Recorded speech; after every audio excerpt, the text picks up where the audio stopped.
player. I've been in Masters League before. I've also been knocked out of Masters League before, so I can't commentate on that. I think I'm more of a theory crafter than a player. My APM does not really reflect my actual game knowledge, but to be honest, a lot of players are really shameful about their ranks. I'm proud to be a diamond player. I think it's very good. I started as a bronze player. I played lots of games. I watched lots of replays, and eventually, when you practice enough, you do move up in rank. Yeah, I mean, for a long time I was top 25 in gold, but then I just slowly stopped playing. Now I'm. Oh, starting now to you're really- embarrassing yourself, man. I'm just Top saying, 25 in gold? That's like saying... I was happy with that. After for playing as little as I actually do, being top 25 in gold is a big thing for me. Oh my god. And we do have the players exchanging some friendly banter. Oh, you guys can't see it! Hello, I'm Liz Fastness Shinobi. Welcome to the CG tournament taking place right now in Vancouver, Canada. In the top left-hand corner, we have the pink, not chrome, Protoss. Chrome. Wow, that was a little confusing. He's chrome, he's pink, and Protoss. It's pretty cool. In the bottom right-hand corner, we have our teal Terran, alliteration aside, it's 4K Warden. Yeah, he decided to go back to his teal color. I wonder why. I guess he got tired of blue. Yeah, you can only stay Super Saiyan for so long. And, Unless you get the earrings, then you can just fuse, and then you have so much power. Whew. Well, then that doesn't make you stay Super Saiyan forever. That just makes you fuse with someone else. And you Yeah, know what? but I wouldn't want to be fused with someone else. I like my head. I don't want anyone else in it. Don't you know, if two Super Saiyans fuse with those earrings, they stay Super Saiyan forever until the fusion is broken up. Really? With the earrings, the fusion can stay on forever. Why are we talking about Dragon Ball Z? Why aren't we talking about Dragon Ball Z? This game has over 9,000 viewers. No, that's not true. There's 16 viewers right now. But, Actually, there's 18. 18, 19 viewers. Oh man, I don't know. Am I happy, Shinobi? What should I be right now? You are ecstatic. I'm ecstatic right now. Oh wow, 19 decided viewers. to do the wall-in that I love so very much. He's going for that same sort of wall-in that he did before, trying to get his early expansion. I really agree with his decision. I don't like walling off against Protoss. It's really easy to get a Void Ray and like really abuse that range that Void Rays have over Marines. I completely forgot that there was going to be a PvP right now. I thought we were still watching Zerg. Your mentality never shifts no matter what the Chrome situation. was a Zerg player. That's actually a late gateway. I'm not completely sure if it is, but he does have his gas up pretty early as well. So he's going to be doing something remotely standard. Both players playing pretty standard as of now. Orbital command going down. I think Chrome's going to go for some sort of early airplay. You think? I do. Oh yeah, he did take a second gas very early, but Or a lot Blink of players, yeah, they are resorting to Blink Stalkers. They're really popular in the metagame once again. Is Warden playing? Yes, Warden is playing Diamond Eye, and yeah, Blink Stalkers have really come back into favor in the metagame. People are realizing that mobility is really priceless and lets you move in and out and win situations that you never thought you would win.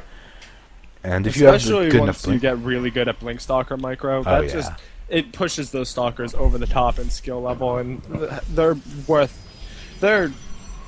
I can't remember the word I'm looking for, but they just become so much more worth what you spend to make them. if you want to practice your Blink Stalker micro, type into the join custom game search feature. Type in Kiwi Kaki Blink Stalker micro, and there's a map that Kiwi Kaki personally uses to practice his Blink Stalker micro. He is famous for it, after all. And Yeah, I it's used it really for a good. couple hours. It's really fun. It's a really good way to practice your Blink Stalker micro. Yeah, if you get good at Blink Stalker micro, all other micro basically becomes really simple. I wouldn't say that's completely true, but it's definitely a factor in micro. You really need to be aware of all your units. And if you don't play with the health bars on, please turn that on right now. It helps you so much. I turn them on during engagements only. You do? I like them on at all times. It's a little bad when I'm casting, because then I'm like, oh, look, health bars everywhere. But Yeah. when I'm playing, and these Marines are going to actually do a lot of damage if you micro correctly. And look at that, moving back the weak Marine. Good force field trapping a Marine out there. He needs to use that Stalker's speed to his advantage. Shoot one, move it back, shoot one, move it back. And I think he's going to be forced to cancel this pile. No, he's pulling probes off the line. I don't completely agree with this. The Stalker can be micro to take out these Marines if he wanted. But Warden doing a good job targeting down the probes, trying to do a little economic damage, and moving back. Very great play by 4K Warden. Not I losing think he all of did his Marines. just enough damage that he needed. He Yeah. definitely evened it up. He even gave himself a little bit of a supply lead, though he did accidentally supply block himself, but that not lasting very long as he gets his supply depot up. The interesting thing is he's rallying more Marines. During that push, the cool thing about being aggressive in the early games, you get to get that scouting off. You get a feel for what your opponent has and what your opponent has the potential to produce. And when you get that feel, you can really choose to be aggressive or expand. And that's why I really love that early aggression that 4K Warden is doing right now. And Chrome is in this awkward position where he wants that expansion up, he needs to saturate that expansion. But he's losing probes and he doesn't have enough gateways to really sustain another large attack. He is building 2 more gateways right now. So I'm really wondering if that's going to tip the favor in his advantage. I mean, he has a bit of stalkers. He's got 3... Yeah, he can Such easily as that. clean up this force with some good force fields. And right now they are moving in. Mediocre force fields, I would say, trapping 2 Marines. But that is going to be enough to be able to hold off this attack. He did lose a sentry. And oh, is he going to save the sentry? So important. Oh, no! He's so close. He did lose 1 sentry in that mix. Overall there was 200 gas evaporating into the wind. And let me tell you, for Protoss, gas in the early game is so much more valuable than minerals. No, I don't know if, it's 200 gas, 200 minerals, but I don't know if it was really worth it to lose that many Marines. I think that constant pressure is almost worth them. I mean, yes, he did lose more than he gained overall, but now Chrome is going to be on his toes. Look at this. He's spreading out his units. He's making sure that when the attack comes, that's the thing. When the attack comes. Language reveals everything, my friends. He feels like there's going to be another attack. He feels pressured. And sometimes that feeling forces your opponent to make a mistake. Yeah, whenever I feel pressured, I usually build a couple extra more units than I really have to. Just because I never know how many units they're actually going to pull up on me, and I'm just like, just in case, I'm going to build a few more extra than I need to. And as a Zerg, that's devastating. 4K Warden is right now. Actually, he kind of blocked himself off there. Pretty funny, and he can't move because that's actually hilarious. 4K Warden accidentally blocked himself off with his add-ons, and he can't move because if he moves that barracks, he'll lose the stim researching, and you can't lose that. You'll set you back so much. And he doesn't want to move that barracks because it can produce 2 Marines at once, and he doesn't want to lose the efficiency of the barracks. So he's actually trapped himself in his own base. What he could do is just build the start building the command center in his base, which he is doing. Load it up with 5 Marines, not Marines, SCVs, and then just load it over to the other base. And as soon as stim is done, oh, okay, he's just gonna pull off his barracks. Yeah, I don't know if that was... I think that it would have been better just to expand if he made a mistake like that. Now he's going to lose a lot of extra Marine production time because of it. But he wanted to engage as quickly as possible. That medevac is going to come out. This is very interesting timing. Stim is going to finish. Combat Shield is already done. Let's see what the Protoss player has to defend. He has a good sentry count. He can definitely, with perfect force fields, hold off this attack. But I mean perfect force fields. He can't make a single mistake right now if he wants to hold off this attack. Yeah, with that medevac there is going to really just... It's going to force him to make mistakes because he's going to drop while this half his army moves in, and that's going to cause economic damage. Maybe even take out these 2 forges, and that's going to be devastating for Chrome. Absolutely. And Shinobi, your voice is sounding a little dry. Do you have any water? I do. Thank you. I feel bad. When I'm casting for a few hours, I sometimes forget, and my voice gets all raspy, and I'm just like, well, 4K Warden has a good drop coming off in the corner here. Wow, that hurt my voice. And he does pick off the Stalker, and he moves away. Oh, the medevac taken out, fully loaded, not killing a single unit. This is going to halt 4K Warden's push, and Chrome, with that 1 drop, evening out the supplies, no longer in fear of any attack, and now he can really tech up, and that's exactly what he's doing, already dropping down a Twilight Council, and Chrono boosting on double Forge upgrades. Very cool move by Chrome. Those upgrades are going to put him into the lead overall. Let's see what the worker count looks like. Pretty even. There is an advantage for the Terran player, which you never want, and his third is going up. Once that third is saturated, Terran is going to take a huge supply lead. Yeah, right now 4K Warden is moving out for his own third, but his main base is almost actually has less minerals because of the mules than Chrome, and that's one of the late game disadvantages of having such a better economy with Terran. Those mules really break down your mineral lines, and it's just not a good thing for late game because you need to expand faster. A double-edged sword, to say the least.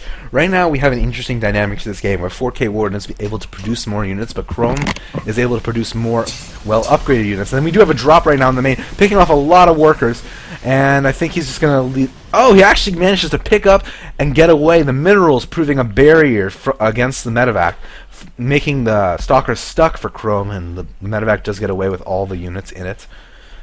Chrome really needs to start pumping out that blink. He needs it to be more mobile than these medevacs. With those medevacs getting out, blink becomes much more of a necessity.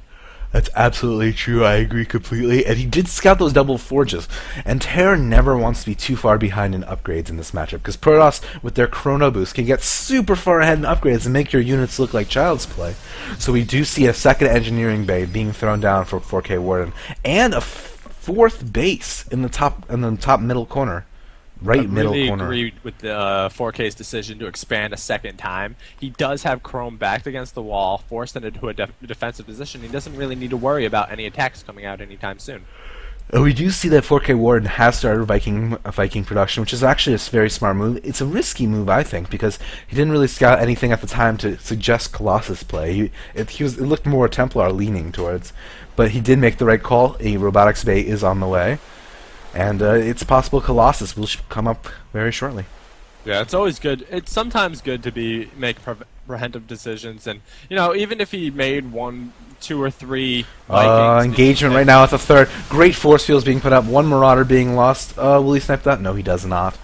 But that observer right there, greatly placed by Chrome. He sees everything coming in from that side, and a drop in the main. Oh wow, great play by 4K Warden, using that multitasking skill very effectively. I don't think this drop is going to get away. That medevac goes down very quickly. But during that drop, oh my god, he leaves the army there. Oh, he picks off the Nexus. What is going on? 4K Warden abusing that multitasking prowess, coming in when the army moved out, picking off the Nexus, and the army is still in here. Units are still picking off in the main base. Just really abusing that medevac dropship play right now. Really showing off his micro. Yeah, 4K Warden just really used the disadvantage of Chrome. He went in to try and block off that attack, but then he lost his Nexus and he tried to pull back to block the main army.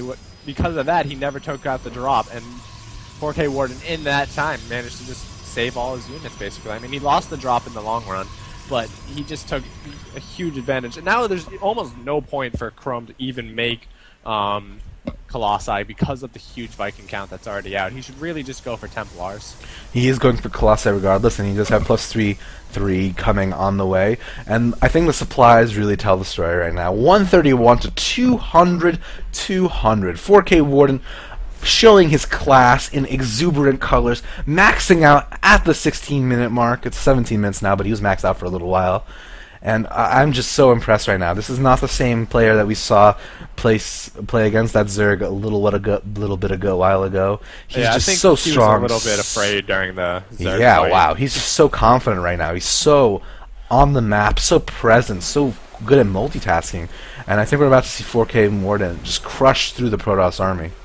I think that just shows that if you use the mobility that your army has over your opponent's army, you really take advantage. And engagement coming down right now, pretty good force fields, wiping the army in half, but the back army actually just going around, taking out pylons as they move up with stutter steps. And this is such a huge engagement, a GG from Chrome. That micro is absolutely incredible from 4K Warden. Yeah, it was just such a great gameplay by 4K Warden. Every step of the game, he was multitasking better, he was scouting better, he was constantly macroing better, and it was just a very dominant display by him. And by the end of the game, we really could tell 4K Warden's class and stature. Yeah, he was really showing off his advantage of the mobility, and you can, that just goes to show that if you use your mobility that your army has, you're gonna be in such a great advantage. When he was facing Sakurai, I think that's his name, right? Psycho. There we go. That's the name I'm looking for. He couldn't really use mobility because Zerg have more mobility than the Terran, but as Terran against the Protoss, he could really use that mobility against the Protoss. And if you use that and you constantly apply pressure, you make your opponent you force your opponent to make mistakes. And as you can see, Chrome dominated in the end. Never really getting a chance to make an attack of his own. Yeah, and we are just waiting for the next game to be made. I am Shinobi. I'm not Shinobi. That's Shinobi. I'm Lose Fast. This is the CG StarCraft 2 tournament in Vancouver.